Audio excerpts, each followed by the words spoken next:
Hey, Seventh Collective family. My name is Vanessa Cruz. I'm excited to be part of this conversation with you. So, today we are talking about pivoting with purpose, how to embrace the season God has placed us in. So, let's lean in and let's be part of this conversation together. Hi, welcome Seventh Collective family. We're so excited to have you as a part of this conversation we're going to have today. My name is Kiara, and I have a couple of my friends here to have this discussion. Hi, my name is Jaslyn, and I go to Vanguard University, and I am currently working as an ABA therapist. Hi, my name is Sarah. I work in photo and video production. I am in finance and production. Awesome. So I know this is going to be a super loaded question, but how has 2020 been for you? 2020 has been a roller coaster ride. I would say March started out with a lot of fear and uncertainty, and then there was motivation, and I started running, and then there was lack of motivation, I started gaining weight, and then there was motivation again, and there have been job changes within the company and all kinds of new things going on there. Yeah. What about you?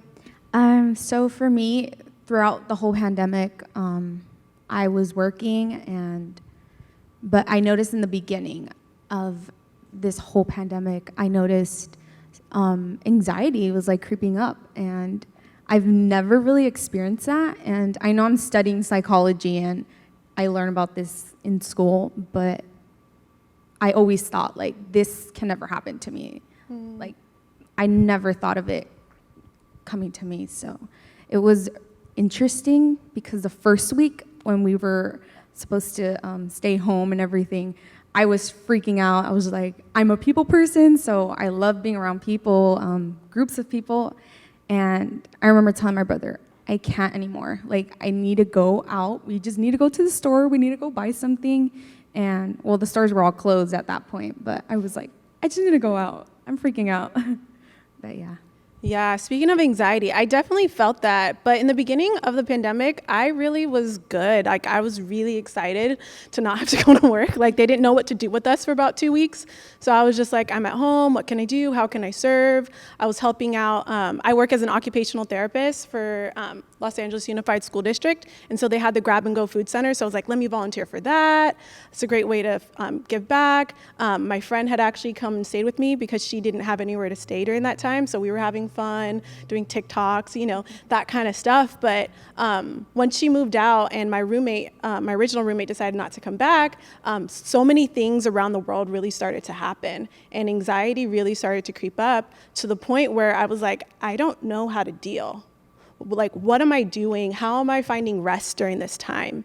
What have you guys been doing to kind of cope through some of the things? Like, what have you been doing, Jaslyn, for your anxiety? Okay, so in the beginning of the pandemic was my first time ever experiencing any sort of anxiety.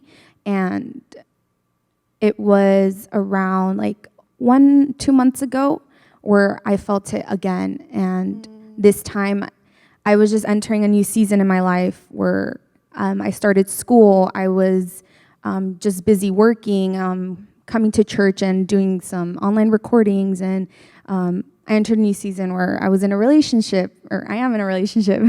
And just so much was happening in my life that I started just panicking and started feeling that anxiety again. And I was like, Lord, like, what am I feeling? Like, I woke up and I was going to go to sleep, and I woke up crying, and I just, so many thoughts, like, of the future, of, like, the now, of, like, so much things of the unknown that I didn't know, and I was just overwhelmed with that. And I remember just going on YouTube and putting breathing exercises and just getting all my 5 senses, like, in touch, and obviously praying. That really helped a lot.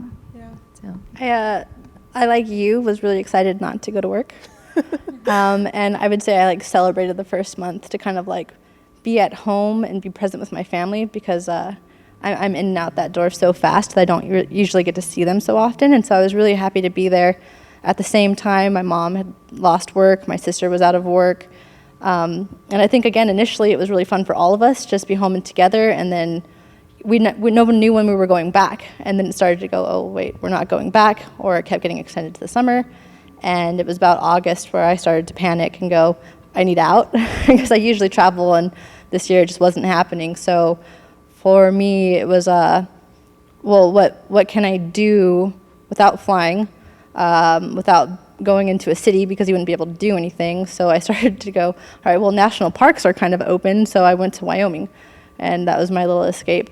But it's definitely been a lot more of a weird year. But I guess in the not traveling, I've gotten to budget, so there's a positive in that. So there's that savings there. My pay was reduced initially when COVID hit. And I mean, thank God that I had a little padding there, because, you know, I don't know if I would have been able to make it to the summer if I wasn't careful, but that was one of those learnings in that. So that was good. Yeah, I think for me, as far as coping, what I realized was a lot of the things that I was doing to cope before, like when I was stressed out from work or just different things, weren't actually helping. So a lot of times I would try to unplug by watching Netflix or Hulu, scrolling on Instagram, and I realized that none of that was actually bringing me rest. And it wasn't that I needed like actual rest, because for part of it I wasn't working, and then when we did start working in the spring, it was like 4 hours was required of us a day. So I had a lot of time to actually sleep, but what I realized, I needed to really fill my soul. And so like I actually ended up realizing I needed to unplug because I was doing too much screen time, really. You know, we watch like The Social Dilemma and stuff like that that's come up, but really I had to like have 4 hours out of the day where I just was not responding to text messages, phone calls, not watching TV, and just like reading, just praying, and just spending that time with God, and then starting to develop even better coping mechanisms. So what I really needed to do was go to therapy. So I actually ended up going to therapy for a couple of months, especially with the social unrest that was happening in the country. Like, it was overwhelming. And then on top of that, I ended up spraining my big toe. And so now I'm here like, okay, I can't leave, right? I can't just go out for a walk. I can't do this exercise or do anything that I was thinking would be helpful, right? Or that my therapist was suggesting. I was stuck at home. But then on top of that, like, who are you supposed to see during this time, right? Like, my mom was very, is at risk. You know, she's 60, and she's like, I don't want you to, I can't touch you, I can't see you, and she doesn't live nearby. So it wasn't like she could be in my like pod of people that maybe I was seeing on a consistent basis. So then it was like, well, now I'm living alone.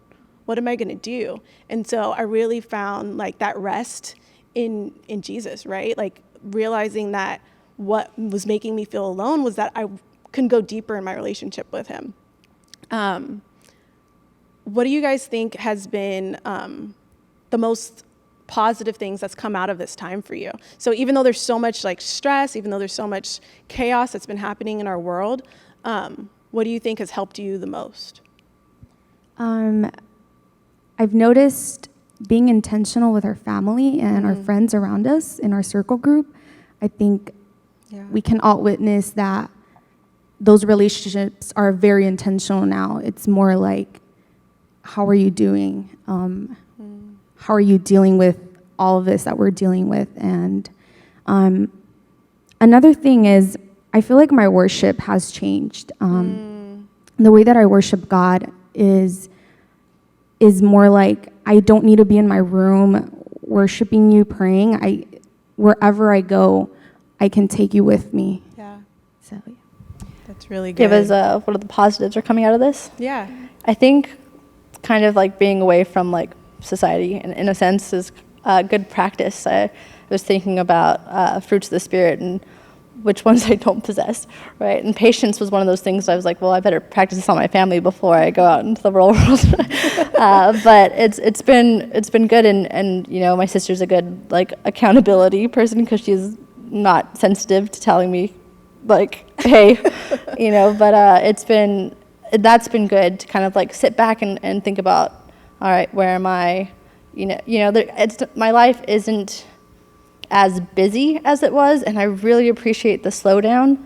And so as far as like doing all the things I wanted to do for myself that I feel like I never have time to do, I'm really excited for that, because work, and even in bits, during COVID have been like too much, and there's no boundaries because you're not going in and leaving a job. You're just constantly working through a day. But when those days come and you have the day to yourself, I get to really sit and go, all right, where are you at? And that's something I really appreciate in this time.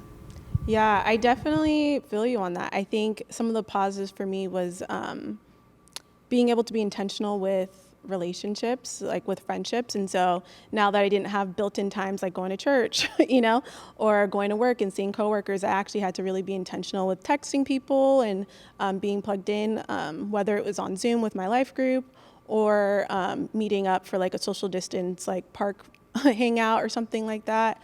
I think this time has been interesting, I thought, oh, by August, like I'd be good, right? And now we're in October, and I'm realizing I'm actually kind of going back down, like I was going down in the beginning, I was like, okay, I was good, and then it went down, this roller coaster ride, and then went back up, I figured it out, and then it kind of started to go back down a little bit again. And so I'm finding myself having to really have a schedule, just have that routine, implementing the things that I had talked about with my therapist, such as working out in the morning, making sure like I'm consistent with devotions in the morning. How are you guys keeping the hope in the midst of all of this? I think it's just knowing that this is temporary, and that really helps me. It's not forever. It couldn't be, but it's just knowing that, like, okay, it's weird.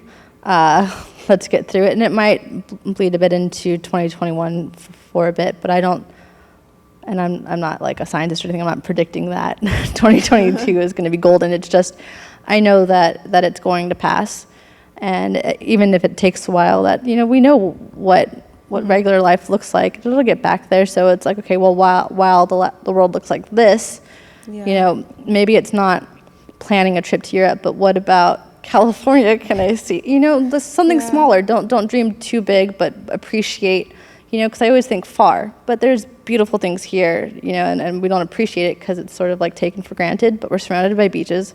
We've got desert, we've got all these things, and sorry, it's mostly travel for me, but it's, there are those things where I need to step back and go, all right, well, it doesn't have to be what it looks like in my mind, but what can it be if I shrink my world a little bit, Yeah, I've definitely been doing that. I've been going to California beaches every weekend since I got out of my little boot cast, and it's been amazing. I'm like, wow, how come I haven't done this before? What about you? I feel like placing my hope in Jesus has been very key. Just trusting that God is in control and that no matter what happens, we're in his hands and he will get us through this. And I really love, there's this song that says, you take what the enemy meant for evil and you turned it for good. So that to me tells me like anything evil that wants to come against us, God is going to turn that for good. Like it's going to be for us. Like it won't be something that's going to harm us. Yeah, that's so good. There's a scripture too in 2 Corinthians that says like you're hard pressed on all sides, but not crushed. And I think that's kind of the season that a lot of us are in. Like, it's kind of like, I don't know when this will end. Like, I just feel the pressure. Like, at some point, it's going to explode. But knowing that I have hope in Jesus and that I can choose joy in him, that I can do these things every single day to continue to pursue and know that there's something on the other side of that with Jesus and that it's okay not to be okay. It's been really helpful for me to be able to go through and just take each day one day at a time. Like I don't have to plan into the future like I would for travel and being like, okay, well, I'm going to go to this country or this place. And it's like, no, like just take one day at a time. That's okay. If you have a bad day, it's okay. Go for a walk, breathe, pray, whatever you need to do to kind of get myself centered again, or whatever you need to do to get yourself centered again. But I think the biggest thing that I hope you all take away from this Seventh Collective is that you really learn to embrace the season that God has you in. There's so many things that are happening in this world, but there's always something that God wants to teach us and that he can use, as Jaslyn said, to turn it for good. And so here's a word from Vanessa. Hey, Seventh Collective family, wasn't that a great conversation? I'm so grateful that the people in our church are willing to be vulnerable and open to let us in and let us know that we are not alone in this season. This season has been difficult and we are still navigating through it. And so we want to let you know that you're not alone. We're in this together. Hey, I have a huge announcement. We are taking a break for the next 2 months, for November and December, to spend time with family for the holidays. However, that doesn't mean that we are not staying connected. So get plugged into a life group. We want to connect with you. We want to plug you into community. So email us at life@revive.com if you are not in a life group. Get plugged in, especially in the seasons of holiday season where you can be connected with other people. Again, email us, connect with us, email us, DM us, whatever you can do, just do it. We love you guys and we hope to see you guys in January 2021.